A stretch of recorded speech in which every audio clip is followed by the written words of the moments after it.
Welcome back sama Adit di sini di channel Great Otomotif pastinya. Dan kali ini ada satu mobil menarik banget nih bersama dengan Om. Nama saya Jules atau Akito Soichiro. Jadi kalau Soichiro pasti familiar ya, foundernya Honda ya. Foundernya Honda. Oke, siap. Om, monggo dijelasin ini basicnya mobil apa? Ini basicnya adalah BRV tahun 2017 yang tipe E. Tipe E ya? Nah, dan transmisi otomatis. Oke, siap. Nah, secara konsep sebenarnya kalau Om Jules sendiri pengen bikin mobil ini tuh arahnya kemana sih? Kalau konsep sebenarnya ini adalah daily use ya. Jadi saya lebih ke daily driven sebenarnya. Daily driven. Cuman karena memang saya suka, seperti pernah dibilang sama teman saya di Grid Auto, suka selap-selip. Ya, jadinya ya memang saya lebih mengedepankan performanya. Performa. Iya. Bisa dibilang sleeper juga ya? Maunya begitu. Maunya begitu. Iya. Insya Allah. Insya Allah. Jadi kalau kita gabungin daily driven sleeper, mantap. Jadi stylenya itu tetap harus ada ya, tetap harus kelihatan ya. Ya. Tetap harus ada. Jadi tanda kutip racingnya itu tetap harus ada lah. Tetap ada aura-aura racingnya, namanya juga sleeper gitu kan. Daily driven sleepernya. Nah, karena memang ini sleeper nih harus kental, pasti biar kita langsung cepet kali ya.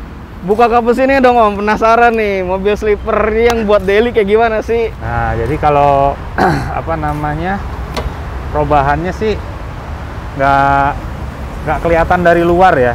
Secara tampilan tampilan sebenarnya biasa aja, saya cuman udah nambahin ada oil catch tank, terus ada apa namanya air compressor, terus yang pasti udah pakai apa air filter replacement. Oke. Terus saya ganti busi. Nah, kemudian tahap terakhirnya adalah saya mengganti exhaust system. Oh, ganti exhaust system. Nah, dari depan sampai belakang. Nah, setelah itu semua dirasa cukup, baru saya akhirnya melakukan remap. Remap. Iya. Tapi kalau kayak porting polish gitu-gitu ada nggak Om? Oh iya, ada. Ada ya? Ada. Jadi kebetulan saya dapat waktu itu tukar tambah dengan spek yang bisa dipakai, diaplikasikan ke mobil ini, langsung diganti. Habis itu baru saya remap. Oke, siap. Pasti pertama harus hardware-nya dulu ya. Iya. Harus fisiknya dulu nih, mesin dilengkapin nih modifannya, baru setelah itu tuning ya. Iya. Di remap biar makin pol gitu. Nah, ini kalau ngerjainnya di bengkel mana aja nih Om? Jadi kalau bengkel saya di Reserve Before di Parung. Kebetulan exhaustnya juga dari sana. Di sebelahnya itu ada Ironcraft.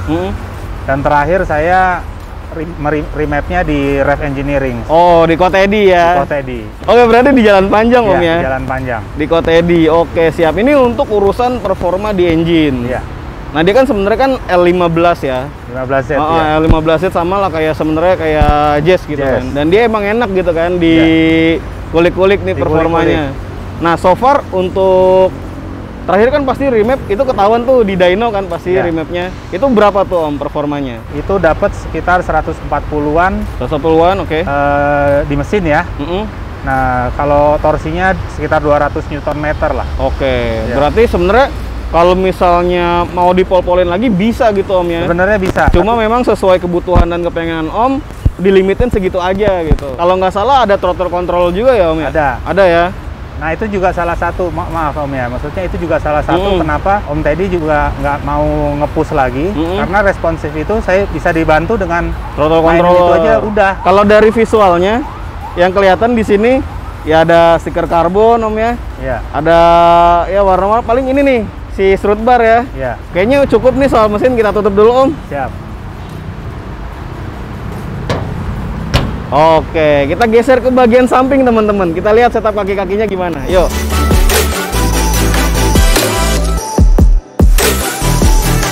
Nah, kita sebenarnya di samping, tapi ngomongin sedikit dulu lah soal eksterior Om ya. Iya.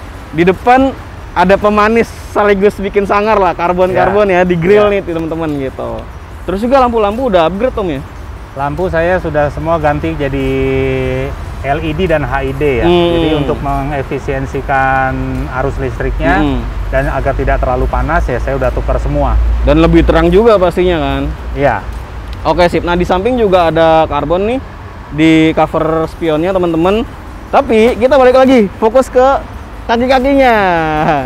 Ini menarik nih, warnanya apa ya, abu-abu lah ya. Ya, umumnya kita bilang gitu kan, tapi ini warna basic. Nah, cuma kontras banget sama setup kaki-kakinya nih. Si pelek pakai SSR Type C ya. Type C. Speknya monggo Om dijelasin.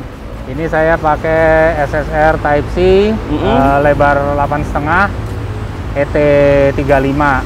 Saya pakai ban Campiro XX2, depan belakang ini semua sama 235/40. Ini ring 18 Om ring ya? 18 semua. Ring 18, ganteng banget. Jadi kelihatan nih, padet gitu, kayak emang ya udah konsep flipper tuh emang gagahnya pengennya ke arah situ mungkin Om ya. Iya. Nah, untuk suspensinya udah ada perubahan belum?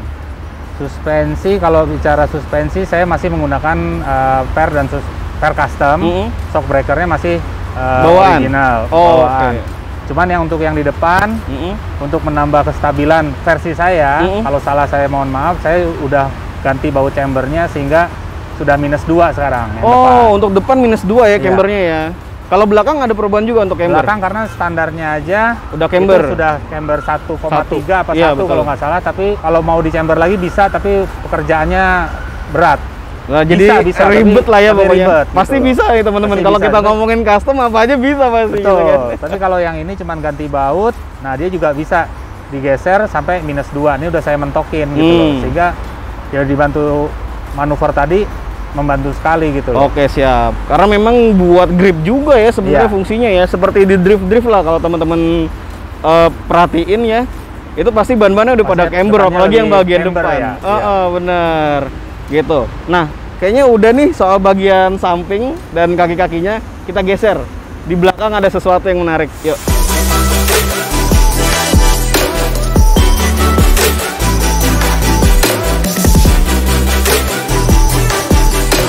Belakang nih spoiler. Nah, anyway ini bukan punya BRV yang prestis ya, tapi Mobilio Om ya. Mobilio. Nah, ini gimana ceritanya nih Om bisa pakai yang punya Mobilio? Nah, ini kebetulan saya dapatnya dari Jogja. Nah, kenapa saya pilihnya Mobilio? Karena dia lebih mepet ke body. Oh, lebih rapet gitu lebih ya? Lebih rapet gitu loh. Jadi kalau BRV kan lebih lebar ya. Oh. Sehingga buat saya itu seolah-olah dia lebih aerodinamis. Lebih nyatu lah. Lebih gitu nyatu. Lah. Oke, siap. Di bagian sininya ya? Di bagian sampingnya sini. Benar-benar. Jadi mungkin kalau teman-teman yang detail ya, attention to detail, perhatiin. Emang ternyata kayak gitu ya bedanya Om ya? Bedanya ya tipis tapi signifikan kerasa gitu banget. Loh. Karena kan memang ini benda padat ya, nggak bisa asal tekuk gitu aja gitu kan. Jadi ya udah ini dipasang akhirnya ya udah jadilah cakep juga sih Om ternyata. Sekarang ini udah dia jadinya. Nah, kalau di belakang sendiri body nggak ada ubahan lagi Om ya? Nggak ada, jadi saya selain lampu, lampunya udah dibikin khas BRV ya, BRV custom ya. Kita nyebutnya lampu odong-odong atau lampu kacamata. Nah, terus ini juga on the way mau di karbon. Saya ganti ini emblem. Terus itu tadi bagian dari knalpot ini ya. Mufflernya ya. Mufflernya.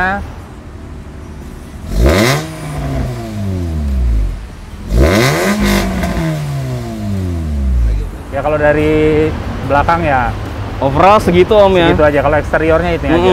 Nah, karena udah di bagian belakang, kita geser lagi ke dalam. Boleh nggak Om? Boleh. Oke, siap. Yuk ke dalam teman-teman.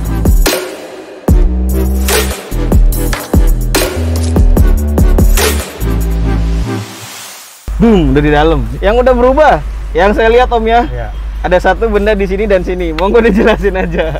Jadi kalau detailnya, yang jelas pertama audio yang saya ganti. Speakernya semua saya tukar pakai JBL.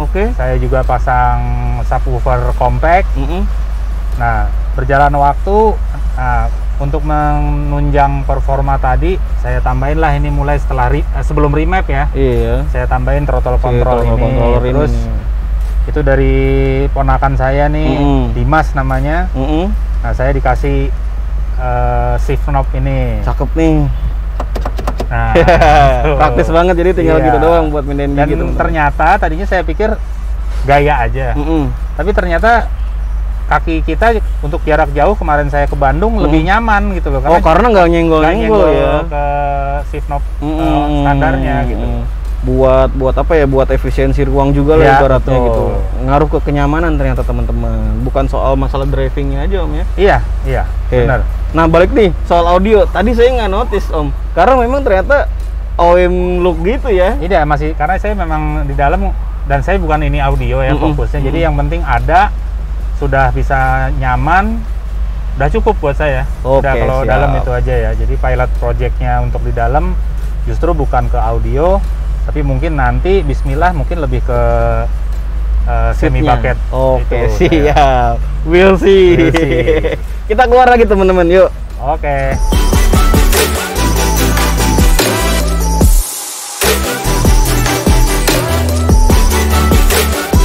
Udah balik lagi ke posisi awal, tapi kita nggak mau pening lagi karena udah mau mendekati closing nih Om. Anyway, tadi udah bilang ya di dalam bakal ada insya Allah semi bucket seat. Insya Allah. Nah tapi selain itu ada lagi nggak next projectnya Om? Kalau next project itu sama mungkin suspensi ya. Pengen pasang coilover. Amin, amin. Kita support bareng-bareng teman-teman. Kalau saya mau sharing justru lebih ke teman-teman yang mau mulai modif.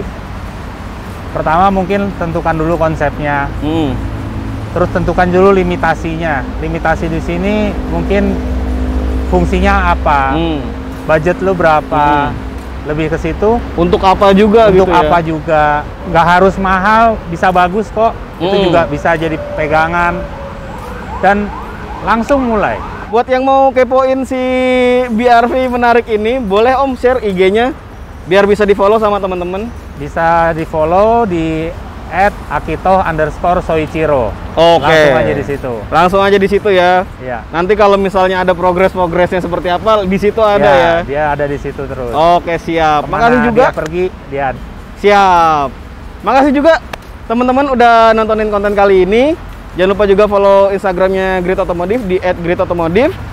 Kasih komentar yang menarik soal modifikasi BRV yang keren satu ini. Jangan lupa like dan share, dan nyalain lonceng ketika kalian mencet tombol subscribe. Gua Adit, pamit.